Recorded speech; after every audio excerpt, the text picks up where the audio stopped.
વલસાડ જિલ્લાના ધરમપુરમાં બેંકમાં એક દિવ્યાંગ ગ્રાહક સાથે ઠગાઈની ઘટના બની। ધરમપુર ફળિયામાં આવેલી બેંક ઓફ બરોડામાં દિનેશભાઈ મોદી દિવ્યાંગ ગ્રાહક નવા મકાનના બાંધકામ માટે પૈસા ઉપાડવા ગયા હતા।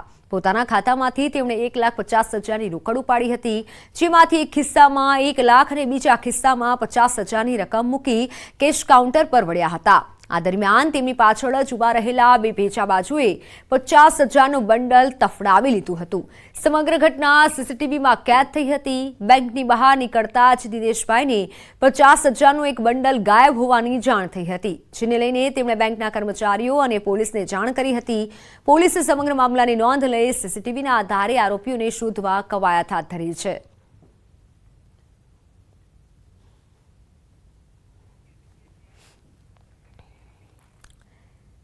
બનાસકાંઠાના ધાનેરામાં ઉપાશ્રય અને દેરાસર બનાવવા બાબતે જૈન સમાજમાં વિવાદનો મામલો। ધાનેરા તપગચ્છ જૈન સંઘના ટ્રસ્ટીઓને ઉપાશ્રયના બાંધકામની આપેલ મંજૂરી ધાનેરા નગરપાલિકા દ્વારા સ્થગિત કરવામાં આવી। ધાનેરા જૈન સમાજના ટ્રસ્ટી મંડળમાં ચાલતા વિવાદ અને કોર્ટ કેસનો નિકાલ ના થાય ત્યાં સુધી બાંધકામની મંજૂરી સ્થગિત કરવામાં આવી। દેરાસર અને ઉપાશ્રય બનાવવા બાબતે ધાનેરા જૈન સમાજમાં બે અલગ ભાગ પડી ગયા છે।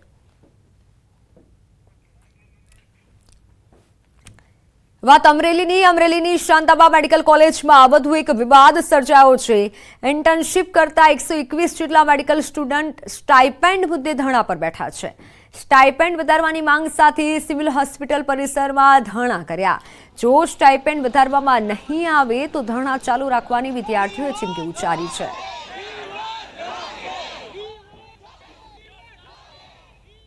શાંતાબા મેડિકલ કોલેજના ઇન્ટર્ન ડોક્ટર છીએ। હાલ અમારી માંગ છે કે અમને પૂરું સ્ટાઇપેન્ડ મળે। હાલ ગુજરાતની બીજી બધી મેડિકલ કોલેજમાં 18,200નું મિનિમમ સ્ટાઇપેન્ડ આપવામાં આવે છે અને અમને અહીંયા ખાલી 10,000નું સ્ટાઇપેન્ડ આપવામાં આવે છે।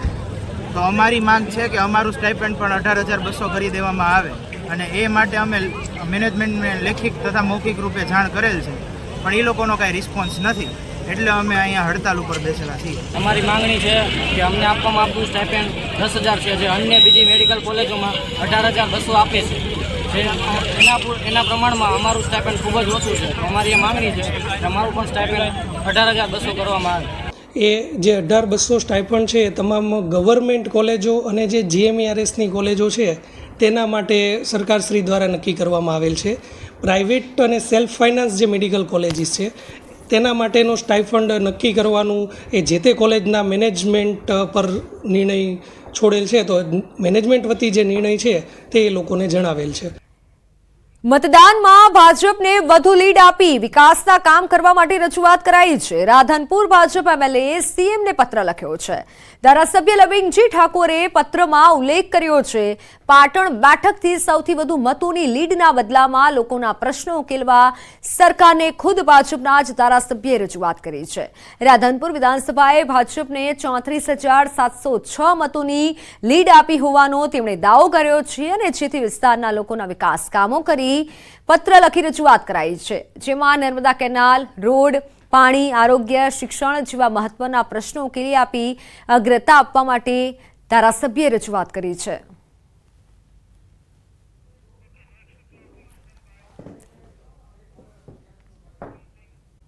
રાજકોટ અગ્નિકાંડમાં મોટા ખુલાસા થયા છે। SIT તપાસમાં આરોપીઓએ ભાજપના કોર્પોરેટરને લઈને મોટી કબૂલાત કરી છે। ભાજપના જ કોર્પોરેટરે 1.5 લાખનો તોડ કરી મોતનો માંચમો બચાવ્યો હોય તેવો હાલ ગંભીર આરોપ લગાવ્યો છે। TRP ગેમ ઝોનમાં જે ગેરકાયદે બાંધકામ હતું તેને કાયદેસર કરવા માટે રાજકોટ વોર્ડ નંબર 13ના ભાજપના કોર્પોરેટર નીતિન રામાણીએ ભલામણ કરી હોવાનો આરોપ લાગ્યો છે। આ મામલે નીતિન રામાણીએ મીડિયા સમક્ષ સ્પષ્ટતા પણ કરી પોતે જ ગેરકાયદે બાંધકામને કાયદેસર કરવા માટે પ્રકાશ હિરણ ઉર્ફે પ્રકાશ જૈનનો આર્કિટેક્ટ સાથે સંપર્ક કરાવ્યો હોવાનું સ્વીકાર્યું છે। રામાણીએ ઇમ્પેક્ટ ફી ભરવા માટે ભલામણ કરી હતી, જોકે પોતે એક પણ રૂપિયો ન લીધો હોવાનો પણ દાવો કર્યો છે।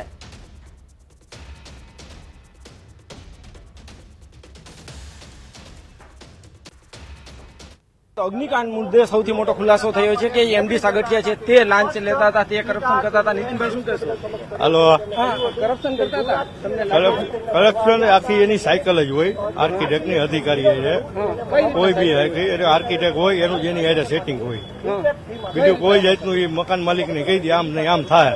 શું આખી સિસ્ટમ કઈ રીતે સિસ્ટમ તમે પ્લાન મેલો ત્યાંથી સિસ્ટમ આવી જાય. પ્લાન કમ્પ્લીશન આવે ત્યાં લગીમાં એટલે કઈ રીતના આખું હોય? તમે પણ એક બાંધકામ સાથે જોડાયેલા, આખી સિસ્ટમ કઈ રીતના હાલતી હોય? સિસ્ટમ આપણે પ્લાન મેલી એટલે કમ્પ્લીટ હોય, હાવ રેડી જ હોય. ઓનલાઈન ચડી ગયો હોય, છેલ્લે ઓફલાઈનમાં સહી કરવાની હોય ત્યારે ઉભું રાખે.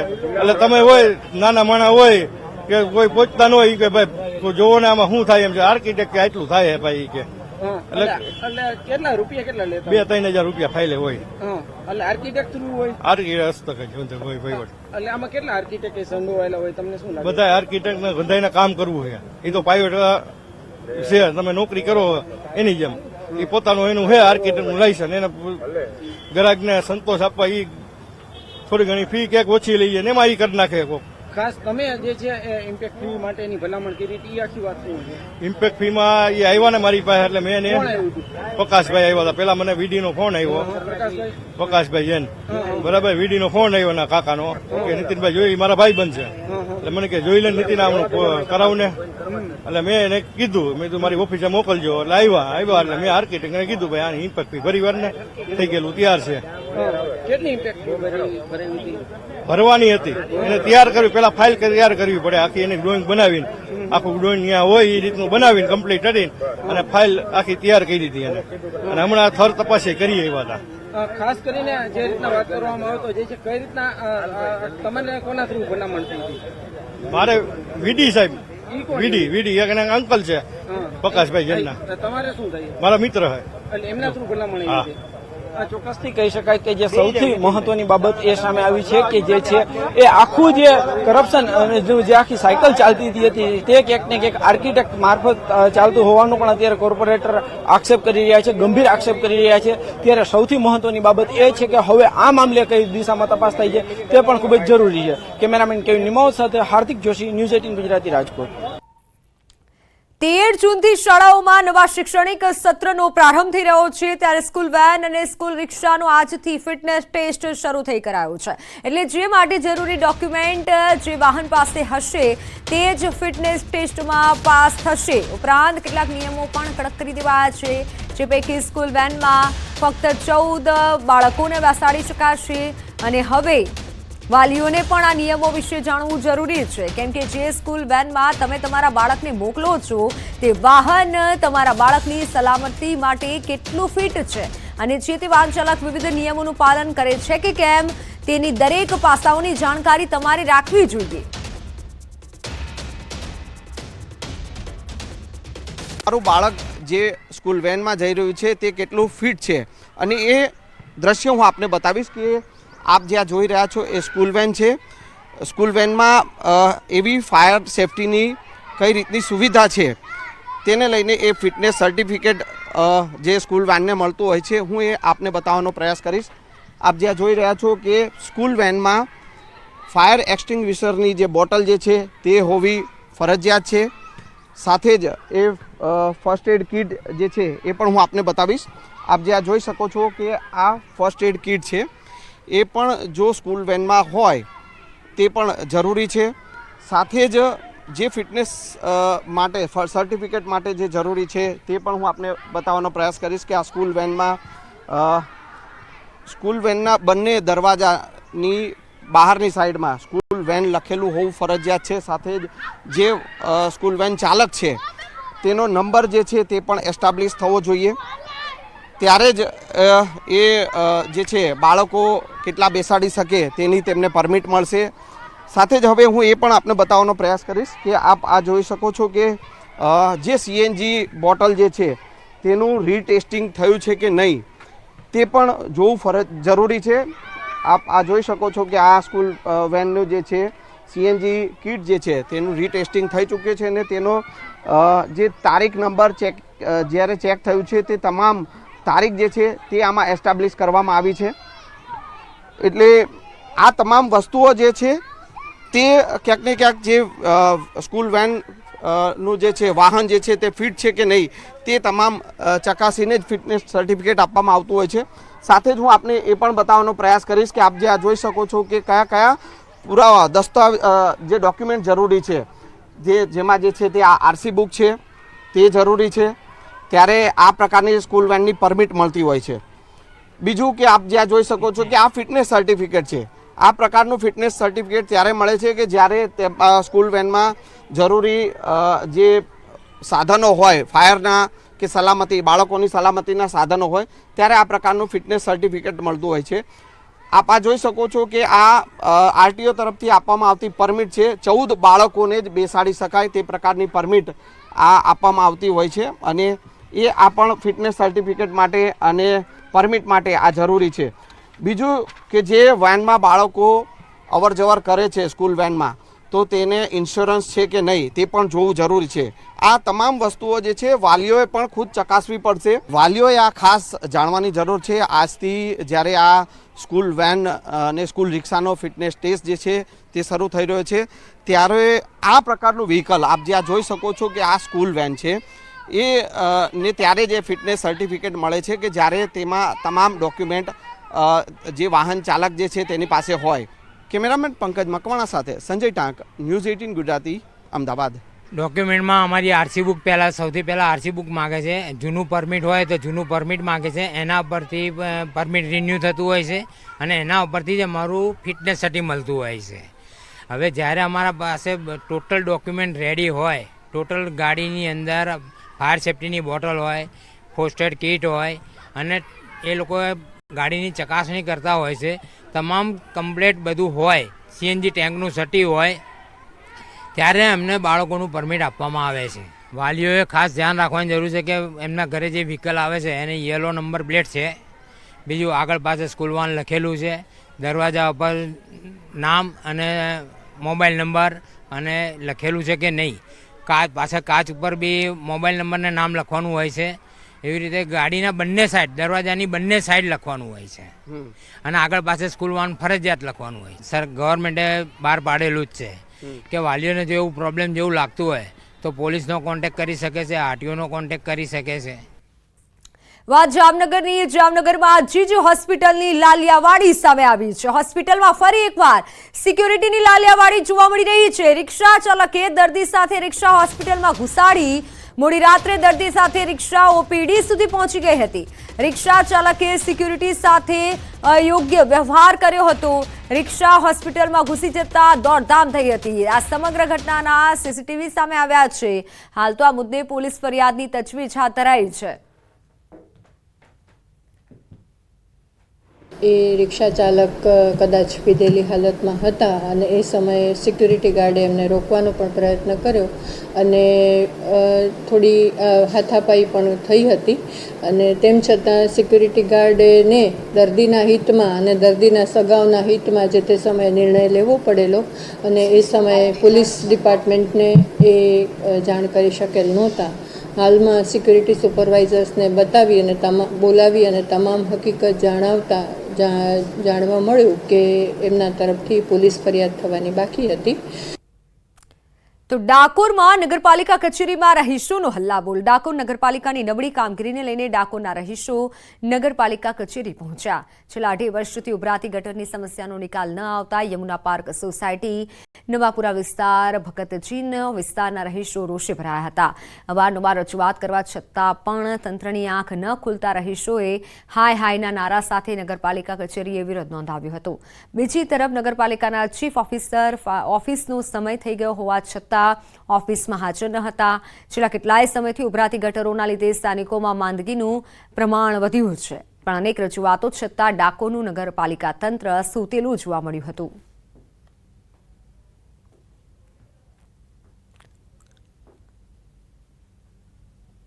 હું યમુના પાર્ક સોસાયટીમાં રહું છું. નવેમ્બર 21થી ગટરનો પ્રોબ્લેમ છે.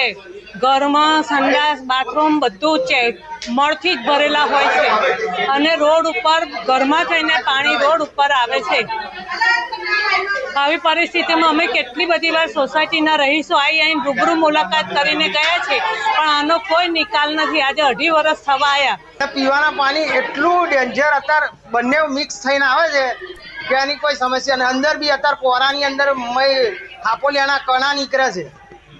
જીવજંતુના વધારેમાં વધારે આવકાર આપીએ છીએ આપણે, કારણ કે નગરપાલિકા એટલી ખરાબ છે કે આની કોઈ સીમા નથી. વડોદરામાં સરદાર ભવનના ખાંચામાં દબાણ શાખાની ટીમે ચેકિંગ હાથ ધર્યું. જોકે 1 અઠવાડિયા પૂર્વે કોર્પોરેશને દબાણો સીલ માર્યા હતા. ગઈકાલે કમિશનર સાથે બેઠક બાદ દબાણો દૂર કરવા વેપારીઓ સહમત થયા હતા અને જેથી ચુસ્ત પોલીસ બંદોબસ્ત સાથે દબાણો દૂર કરવાની કાર્યવાહી હાથ ધરાઈ હતી. ટાઉન પ્લાનિંગ વિભાગ દબાણ શાખાના કર્મચારીઓ સ્થળ પર પહોંચ્યા હતા.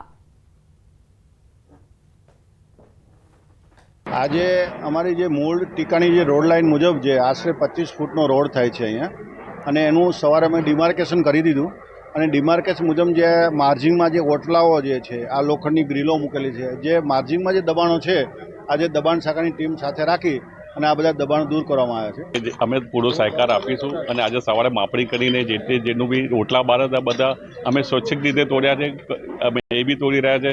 અમે પૂરો સહકાર આપી રહ્યા છે. શું કહો છો, આ કામગીરીથી કેટલી સરસ સારું છે. અમે સહકાર આપીને ટ્રાફિકનો મસલો હલ થઈ જાય છે, એ સારામાં સારું છે અને સારી રીતે થઈ રહ્યું છે બધું. રાજકોટ ગેમ ઝોન દુર્ઘટના બાદ વડોદરા મહાનગરપાલિકાની જે ટીમ છે તે હરકતમાં આવી હતી અને જે સરદાર ભવનનો ખાંચો કે જે વડોદરા શહેરનો હાર્ટ કહેવાય છે, ત્યાં જે છે પાલિકા દ્વારા સર્ચ કરાયું હતું અને જેમાં ફાયર સેફ્ટીની સુવિધાનો અભાવ તો સાથે સાથે જે ગેરકાયદેસર દબાણો છે તેનું સામ્રાજ્ય જોવા મળ્યું હતું. ત્યારે વડોદરા મહાનગરપાલિકાની ટીમ જે છે તે હરકતમાં આવી છે અને આ જે ગલી તમે જોઈ રહ્યા છો સરદાર ભવનનો ખાંચો કહેવાય છે અને અહીંયા વર્ષોથી ટ્રાફિકની અને પાર્કિંગની સમસ્યા હતી. ત્યારે પાલિકા દ્વારા ફાયર વિભાગ દ્વારા આજે દુકાનો છે તે સીલ કરવામાં આવી હતી. ગતરોજ જે વેપારીઓ છે તેઓ મ્યુનિસિપલ કમિશનરને મળ્યા હતા અને જે દુકાનોના સીલ છે તે ખોલવાની રજૂઆત કરવામાં આવી હતી. એ દ્રશ્યો પણ બતાવીશું કે કેટલીક દુકાનો તમે અહીંયા જોઈ રહ્યા છો કે ફાયર સેફ્ટી અને પાર્કિંગ સહિતની જે સુવિધા છે તેના અભાવના કારણે આજે તમામ દુકાનો છે તે સીલ કરી દેવામાં આવી હતી. વેપારીઓની રજૂઆત ધ્યાનમાં રાખીને વડોદરા મહાનગરપાલિકા દ્વારા જે દબાણ તોડવાની કામગીરી છે તે હાથ ધરાઈ છે. વેપારીઓ પણ સંમત થયા છે અને વેપારીઓએ પાલિકાને બાંહેધરી આપી છે કે પાલિકા દ્વારા જે પણ કામગીરી કરવામાં આવશે તેમાં જે વેપારીઓ છે તે સાથ સહકાર આપશે. ત્યારે વડોદરા મહાનગરપાલિકાની ટીમ જે છે દબાણ શાખાની ટીમ અહીંયા પહોંચી છે અને આ જે વધારાના દબાણો તમે જોઈ રહ્યા છો, ઓટલા બાંધી દીધા છે શોરૂમની બહાર, એ તમામ દબાણો જે છે તે અત્યારે દૂર કરાઈ રહ્યા છે. અને મેં અગાઉ કીધું પ્રમાણે કે સરદાર ભવનના ખાંચામાં પાર્કિંગ મામલે તકરાર થઈ હતી, જેમાં એક વૃદ્ધ વેપારી છે તેમને પોતાનો જીવ ગુમાવવાનો વારો આવ્યો હતો. ત્યારે આ સરદાર ભવનની જે ખાંચો છે તેમાંથી અત્યારે દબાણો દૂર કરવાની પ્રક્રિયા જે છે તે હાથ ધરવામાં આવી છે અને તમામ જે વેપારીઓ છે કે જેમને દુકાનની બહાર ઓટલા તોડી નાખ્યા હતા તે ઓટલા તોડવાની પ્રક્રિયા જે છે તે વડોદરા મહાનગરપાલિકા દ્વારા કરવામાં આવી રહી છે. હાર્દિક દીક્ષિત, ન્યૂઝ 18 ગુજરાતી, વડોદરા. વાત સુરતની. સુરતમાંથી પસાર થતી 765 કેવી વીજ લાઇનનો ખેડૂતો વિરોધ કરી રહ્યા છે. મોટી સંખ્યામાં ખેડૂતો કલેક્ટર ઓફિસ ખાતે રજૂઆત કરવા માટે એકઠા થયા હતા. ખેડૂતોની માંગ છે કે મહામૂલી જમીનમાંથી વીજ લાઇન અને થાંભલા પસાર થતા ખેડૂતોની જમીનને મોટું નુકસાન થઈ રહ્યું છે. કરોડો રૂપિયાની જમીનના ભાવ તળિયે આવી જશે. સાથે પાવર ગ્રીડના અધિકારીઓ ખેડૂતોને ડરાવી ધમકાવી વીજ લાઇન નાખતા હોવાનું ખેડૂતોએ આક્ષેપ કર્યો છે. વીજ લાઇન ખેતરમાંથી પસાર ન કરવા માટે ખેડૂતો લડી લેવાના મૂડમાં છે.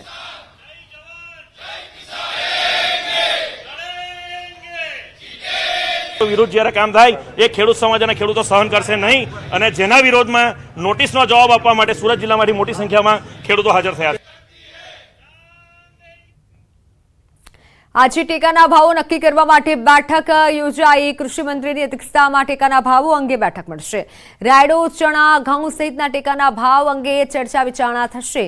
ભાજપ દ્વારા ખેડૂતોના હિતલક્ષી ટેકાના ભાવ મળે તે અંગે રજૂઆત કરાશે. ખેડૂત પ્રતિનિધિઓ ખેડૂતોને ઉપજ મુજબ ટેકાના ભાવમાં મળે તે મુદ્દે રજૂઆત કરશે. બેઠકમાં ટેકાના ભાવો મુદ્દે થયેલા નિર્ણયને કેન્દ્રીય કૃષિ ભાવ પંચને ભલામણ કરાશે. ખેડૂત પ્રતિનિધિઓ અને યુનિવર્સિટીના નિષ્ણાંતો અને કૃષિ વિભાગના વડા હાજરીમાં બેઠક થશે. તેમની હાજરીમાં ચર્ચા વિચારણા કરવામાં આવશે.